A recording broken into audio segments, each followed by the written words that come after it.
Hey everybody! Today we're going to learn how to unlock the hidden built-in data entry form in Excel without writing a single line of VBA code.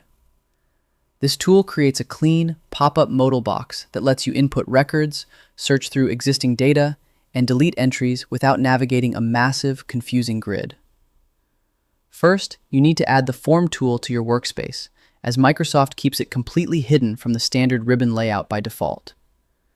Click the small drop-down arrow at the very top left of your Excel window, next to the Save icon, to open the Customize Quick Access Toolbar menu. Select More Commands from the list. A settings window will pop up.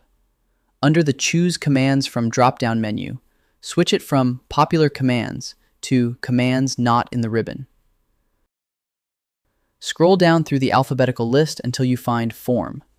Click it once to highlight it, and then click the Add button in the middle of the screen.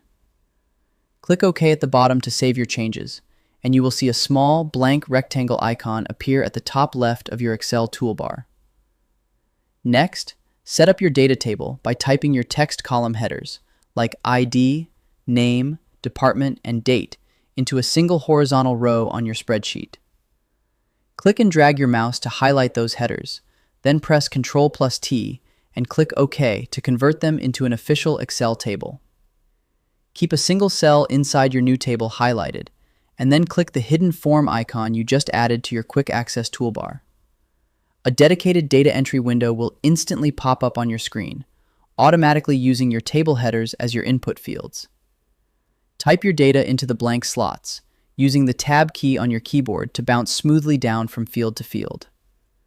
Press the Enter key when you finish a record, and Excel will instantly inject the data into your spreadsheet table behind the modal and clear the form for your next entry. And that's it. Your data entry workflow is now streamlined and completely bulletproof. I hope this helps with your current and future projects. Thank you for watching.